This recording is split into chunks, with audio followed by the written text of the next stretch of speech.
go to Goa to raise awareness for cancer. 9,000-mile journey. That's what he did. Well, we're going to be discussing that with him after the news with Kalpana Budhu. BBC Asian Network News. A new project in Scotland is asking Muslim men and women to speak out against domestic violence. The Change This campaign wants people to come forward with any violence they've experienced or seen. Samina Akhtar is from the charity running the campaign and says it has to reach men and women. Particularly the Asian community, where many women still live in extended family situations. They find it very difficult to say to their brother, you know, you're beating up your wife, you shouldn't be doing that. So it's about giving them the confidence to break the silence. MPs will vote later on plans to introduce real-term cuts to benefits and tax credits. The proposed 1% annual increase will be lower than inflation.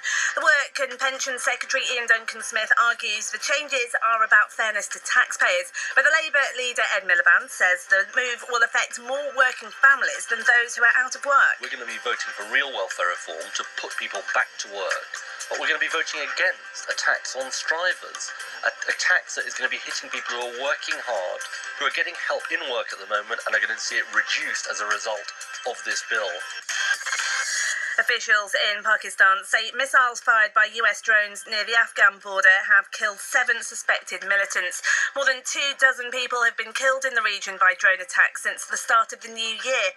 The BBC's Ali Maqbool is in Pakistan for Asian Network. There were 2 attacks, and they were both very close to the area of Mir Ali in North Waziristan, and 2 buildings were hit by drone missiles in each case. And what the officials have told us, that in both cases these were buildings that were known for some time to be used by militants. There's been a 5th night of clashes in Belfast between the police and rival gangs of young people. There have been demos since the City Council decided to restrict the days the Union flag is flown at City Hall. And figures show shops in the UK saw only a slight boost in sales over the Christmas period. The British Retail Consortium says total sales were up just 1.5% in December compared with the same period last year, but there was a big jump in online sales. Sport now, England's cricketers are getting ready for the one-day series against India with a final warm-up game against Delhi.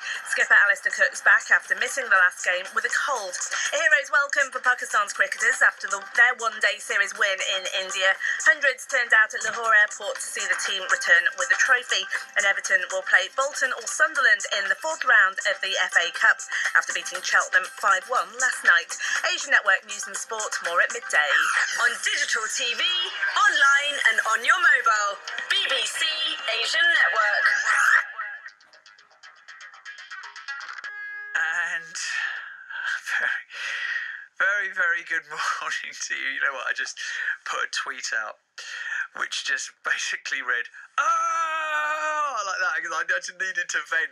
Because some of these discussions, they're so frustrating. Now, I know I am supposed to be a professional broadcaster, but I'm also a human being, and you have these discussions about something as serious as the discussion we were just talking about, and people need clarity, don't they?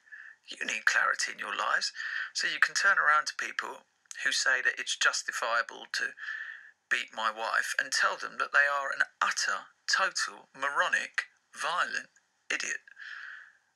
You need to find some clarification for that somewhere, some justification for that somewhere. Luckily, Ajmal Mazroor, I thought, put it very well when he said, and people do talk about how much they love the Prophet, and the Prophet is, more dear to them than their own parents, then if he never did, then why the hell would anyone on earth do it?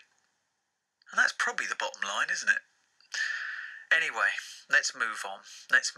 But we will, as I say, even though I am saying let's move on, we will be discussing this again at midday, because we did have some callers that we couldn't manage to get on the line, and there were people that really did want to talk about this. So if you do, then please keep getting your calls in, and we will come back to this at midday. All right, now, for something very different, but no less serious, the issue of cancer. If someone close to you has it or has been through it, how was the cancer dealt with? What was your experience like dealing with them and getting help for them? My guest today is Inderpal Shergill, an IT consultant who unfortunately lost his father-in-law and also a close friend to the disease. He took his grief and channeled it into something positive, taking it upon himself to raise money for cancer awareness. Inderpal drove 9,000 miles across 32 countries, even risking his life on occasions. It took 4 weeks, starting from Glasgow and ending in Goa. And he joins me now from Glasgow. Inderpal, Happy New Year to you. Thank you, Nihal. Happy New Year to you as well. Why Glasgow to Goa? Well, I live in Glasgow at the moment, and that's where my base is. And then Goa is my holiday home. So I wanted to start from Glasgow and end it in Goa. That was from house to house. But the other major reason was that I was trying to actually raise awareness for not only the people, the Asian community in UK, I wanted to raise awareness in India as well. So that's how the journey was formed. And slight correction, I mean, initially the plan was to do 9,000 miles, but I ended up doing 14,000 miles in 48 days. You did 14? What, did you get lost? Not really. I mean, I just got carried away. I was supposed to do 25 countries, and then, as the journey started and people started talking about countries like Bosnia and Serbia and Kosovo, these are the countries known to be dangerous and stuff. So, I mean, the more dangerous they sounded, the more I was determined to cover those countries. I mean, it's because before I started the journey, I was speaking to some cancer patients. And when I told them that I'm planning on doing this journey for raising awareness, the first thing they said was they're at the last stages of their life dealing with cancer. And this is something which brought some light into their life. And they were determined to see me finish it. And the more people said, you shouldn't be doing something impossible like this, you're risking your life. And I said, what if I was suffering from cancer and I was told, do this journey and you'll be cured, I'll do it twice. Yeah, of course. Yeah, and the response came in flowing from all the corners, and that's how the journey just got expanded, and I ended up traveling 32 countries rather than 25, and 14,000 miles rather than 9. It's one of those things that nobody obviously really wants to talk about until it happens to them or someone that they love. How did it affect your life? So, yeah, it hits you hard when you see somebody lost in your family. My father-in-law was pretty close to my wife, and I saw the devastation which came into my wife's life and how it affected me, and my kids can't see their grandfather. So it does make a lot of difference, and it hits hard on you. And that's when you decide that you need to do something so that people are made aware.